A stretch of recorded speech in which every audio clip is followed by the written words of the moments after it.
नमस्कार साथियों, आज हम साझेदारों द्वारा किए जाने वाले आहरण अर्थात किए जाने वाले ड्राइंग्स के बारे में चर्चा करेंगे। आहरण आप सब जानते हैं क्या होता है। किसी भी व्यापारी द्वारा अपने व्यक्तिगत या निजी प्रयोग के लिए जो धनराशि कोई वस्तु निकाली जाती है उसे आहरण कहा जाता है। आहरण करने से उस व्यवसाय की पूंजी में कमी होती है। जब साझेदार फर्म से कुछ पैसे कुछ धनराशि निकाल लेते हैं तो इसे अपन आहरण कहते हैं। और इस आहरण पर भी क्या किया जाता है, ब्याज की गणना की जाती है। तो आज के इस टॉपिक में हम साझेदारों द्वारा किए जाने वाले आहरण के बारे में चर्चा करेंगे, देखेंगे किस तरह से उनके द्वारा किए गए आहरण पर ब्याज की गणना की जाएगी। तो देखते हैं, अपना स्टार्ट करते हैं अपना नया पेज। जैसे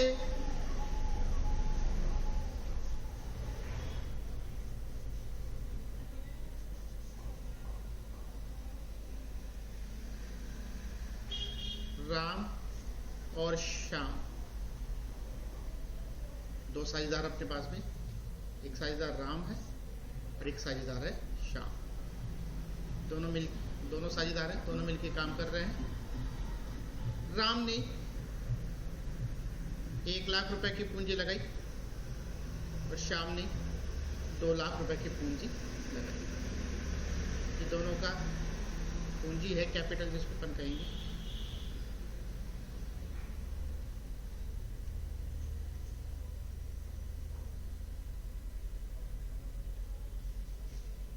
अब राम की हम चर्चा करते हैं। राम ने निजी प्रयोग के लिए आहरण किया है। इसने 1000 रुपये निकाले हैं। वो निकाले 1 जुलाई को। इसके अलावा 2000 रुपये निकाले इसके 5 जुलाई मतलब अपने 15 सितंबर को।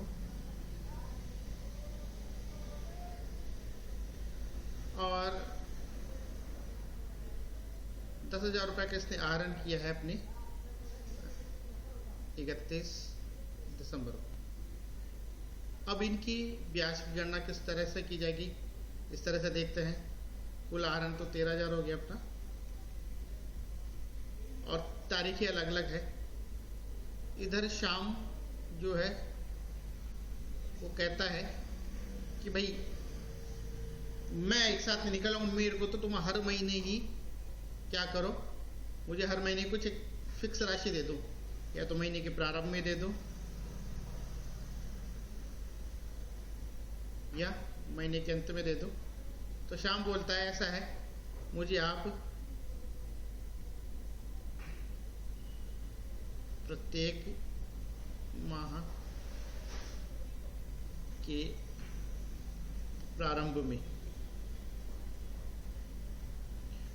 के प्रारंभ में, मुझे 1000 रुपये दे दो, 1000 रुपीज़ आप मेरे को दे दो।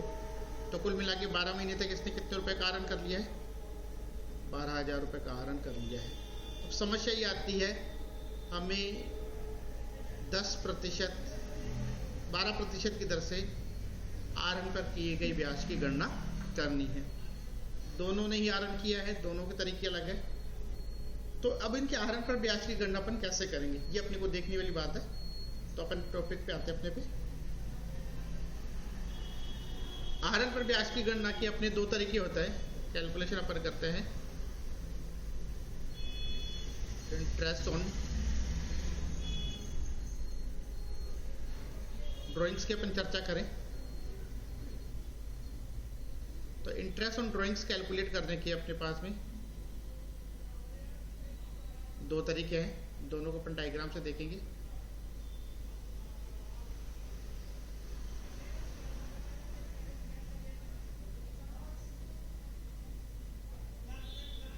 तो सबसे पहले दोनों तरीकों के बारे में अपन चर्चा करते हैं। दोनों तरीके कौन से हैं? पहला अपना जो तरीका है वो है गुणनफल विधि,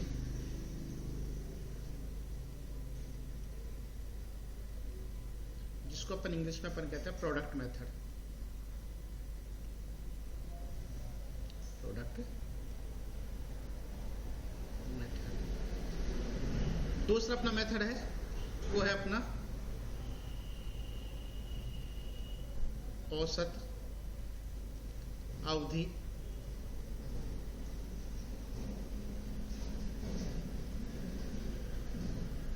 विधि।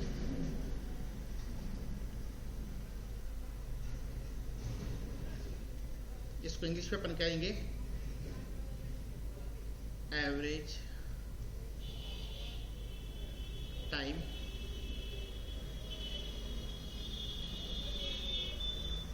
पीरियड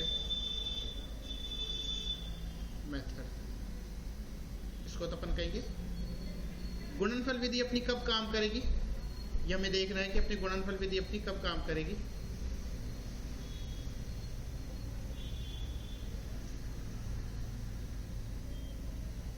अपनी गुणनफल विधि काम करेगी जब कोई अनिश्चित राशि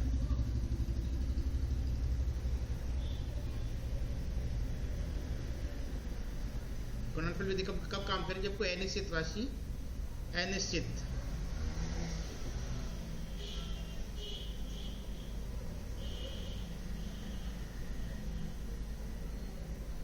समयांतराल में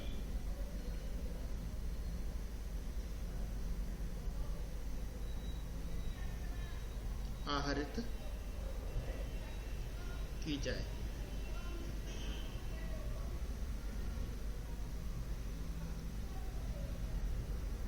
जैसे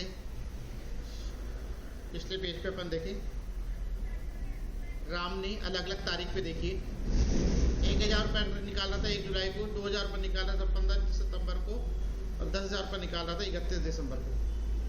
तारीखें अलग अलग है, रकम अलग अलग है। अनिश्चित रकम हो या अनिश्चित समयावधि हो, पता नहीं चल रहा कब कब निकाल रहा, निश्चित नहीं है कोई टाइम पीरियड। तो ऐसी स्थिति में अपनी कौन सी विधि काम करेगी, गुणनफल विधि काम करेगी। अर्थात जो अपने पिछले जो एग्जाम्पल लिया है राम वाला, उसमें किसके जैसे पीछे जो एग्जाम्पल अपन ने लिया था ये वाला राम वाला, तो राम के लिए क्या की जाएगी, गुणनफल विधि का काम में लेंगे। बात अपनी आती है दूसरी,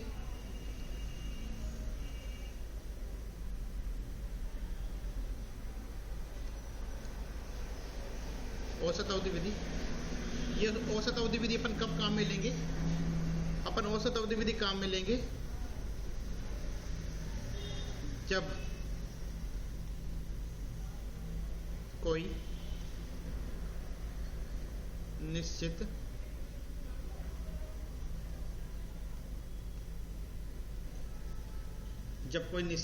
राशि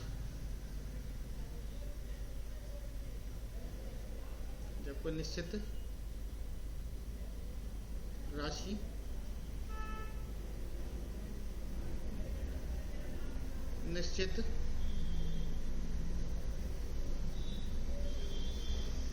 समय अंतराल में आहरित की जाए।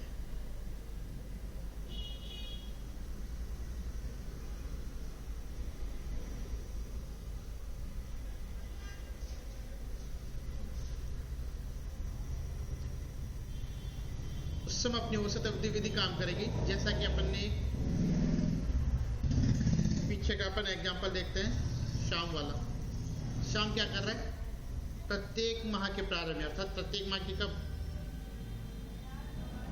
1 तारीख को, प्रत्येक माह की कब 1 तारीख को कितने रुपए निकाल रहा है, 1000 रुपये निकाल रहा है, प्रत्येक माह को निकाल रहा है। 1 तारीख फिक्स है, दूसरी बार पैसा कब निकलेगा? अगले महीने की 1 तारीख को। कितने महीने का गैप हो गया? 1 महीने का गैप हो गया। तो हर महीने कितने रुपए निकाल रहा है? 21,000 रुपये निकाल रहा है। तो शाम की स्थिति में यहाँ पे जो अपना है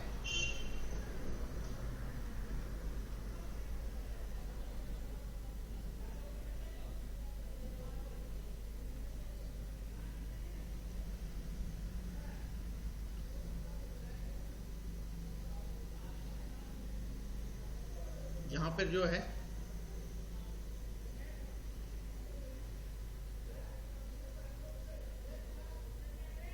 शाम की स्थिति में क्या किया जाएगा? औसत अवधि विधि से गणना की जाएगी। अब गुणनफल विधि पे किस तरह से अपन निकालेंगे? तो अपन देखते हैं दूसरी विधि अपनी गुणनफल विधि। गुणनफल विधि से कैसे अपन आरंभ ब्याज की गणना कर पाएंगे? तो गुणनफल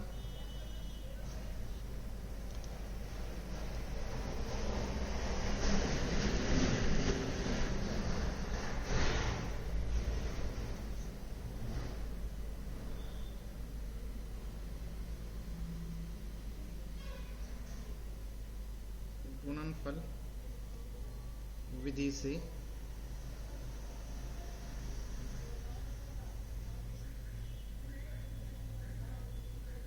आहरण पर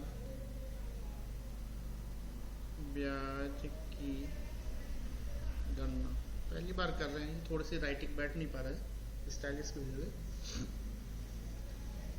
तो गुणनफल विधि में अपन क्या देखेंगे? राम जो है आहरण कर रहा था, राम जो आहरण कर रहा था वो अलग अलग। तो सबसे पहले अपने को इसमें देखनी है डेट, अर्थात वो आहरण जो कर रहा है वो कब कर रहा है। दूसरे नंबर पे देखनी है, उसमें देखनी है अमाउंट, क्या अमाउंट अपने उसने आहरण किया। उसके बाद अपने को देखना है टाइम पीरियड, अर्थात उसने जो रकम आहरित की है उसने उस रकम को कितने समय के लिए काम में लिया है। और उसके बाद अपन निकालेंगे अपना प्रोडक्ट। तो अपन पीछे देखते वापस, राम ने 1 जुलाई को निकाले हैं 1,000 रुपये। तो यहां लिख देंगे अपन जुलाई 1। पेन का कलर चेंज कर लेते हैं, समझने में आसान रहेगी।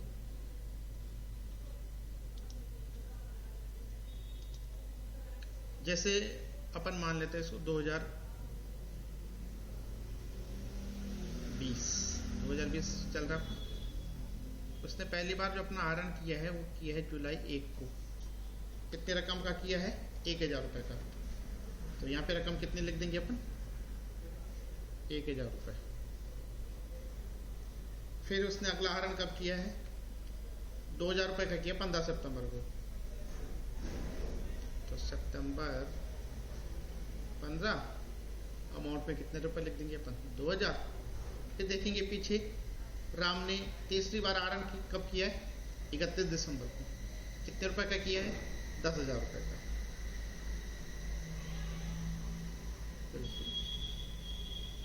दिसंबर 31 और कितने रुपए का आहरण किया है? 10,000 रुपये का। अब बात आ जाती है टाइम पीरियड की। टाइम पीरियड की गणना के लिए अपने को देखना पड़ेगा अपना जो वित्तीय वर्ष है जिसके लिए अपन ब्याज की गणना कर रहे हैं, तो वह वित्तीय वर्ष कब से प्रारंभ हो रहा है। तो अपन इस क्वेश्चन में मान लेते हैं अपना वित्तीय वर्ष प्रारंभ हो रहा है 1 अप्रैल 2020 से 31 मार्च 2021 तक का अपन वर्ष मान लेते हैं ना। तो राम ने जुलाई में जो पैसा निकाला है 1 जुलाई को, कितने रुपए निकाला है? 1,000 रुपये निकाला है। इसको कितने महीने काम लिया है? 1 जुलाई को निकाला है, पूरा जुलाई उसने काम में लिया है। तो जुलाई, अगस्त, सितंबर, अक्टूबर, नवंबर, दिसंबर, जनवरी, फरवरी और मार्च। कितने महीने हो गए? यहाँ पे हो गए अपने ये 9 महीने। इसके बाद भी उसने अगले दूसरी बार आहरण कब किया है? सितंबर 15 को। तो सितंबर 15 को कितने रुपए निकाले? 2000 रुपए। तो आधा महीना, 15 तारीख का मतलब आधा महीना गुजर चुका है। तो आधा महीना तो सितंबर का, फिर अक्टूबर, नवंबर, दिसंबर, जनवरी, फरवरी और मार्च, कितने महीने हो गए? 6 महीने तो पूरे, और आधा महीने सितंबर का, अर्थात कितने महीने? 6.5 महीने। अब यहाँ पे देखिए आप, इसने तीसरी बार पैसा कब निकाला? दिसंबर 31 को, अर्थात दिसंबर की अंतिम तारीख को। तो क्या दिसंबर काउंट होना चाहिए? नहीं होना चाहिए, क्योंकि दिसंबर का महीना लास्ट तारीख है को उसने पैसा आहरण किया है, इस वजह से दिसंबर का महीना काउंट नहीं होगा। तो देखिए अपन दिसंबर 31 को निकालें, कितने रुपए निकालें? 10,000 रुपये निकालें, और इस दिसंबर को 31 वाले पैसों को कितने दिन महीने काम लिए सारे उसने? जनवरी, फरवरी और मार्च, कितने महीने हो जाएंगे? 3 महीने। टोटल अपन इसका करेंगे, टोटल अपन करते हैं, तो टोटल अपना आ रहा है, सॉरी यहाँ का टोटल नहीं करेंगे, अभी प्रोडक्ट अपन निकालेंगे। प्रोडक्ट कैसे निकालेंगे? प्रोडक्ट निकाल, टोटल जो किया जाएगा वो किया जाएगा अपने प्रोडक्ट का किया जाएगा। प्रोडक्ट निकालने के लिए क्या करेंगे अपन? प्रोडक्ट निकालने के लिए हम इस अमाउंट को किससे गुणा कर देंगे? अमाउंट को गुणा कर देंगे टाइम पीरियड से, तो अपना क्या निकल के आ जाएगा? प्रोडक्ट निकल के आ जाएगा। तो प्रोडक्ट अपन देखते हैं, 1000 को 9 से मल्टीप्लाई करेंगे अपना 9000, 2000 को 6.5 से मल्टीप्लाई करेंगे 13000, और 10,000 को 3 से मल्टीप्लाई करेंगे अपनी आ जाएगा ये 30,000। प्रोडक्ट का टोटल अपन करेंगे 33, 43 और 9 52,000। अब यहाँ पे अपना जो फॉर्मूला है गुणनफल विधि से ब्याज का कैलकुलेट करने का, वो फॉर्मूला अपना, इसको थोड़ा सा कलर चेंज कर लेते हैं, तो शायद इसका पेन का अच्छा रहेगा समझना आपके लिए। इसको ब्लैक से लिख लेते हैं। तो इंटरेस्ट कैलकुलेट कैसे करेंगे अपन? Total of product into rate, rate कौन सी? इंटरेस्ट की रेट अपॉन 100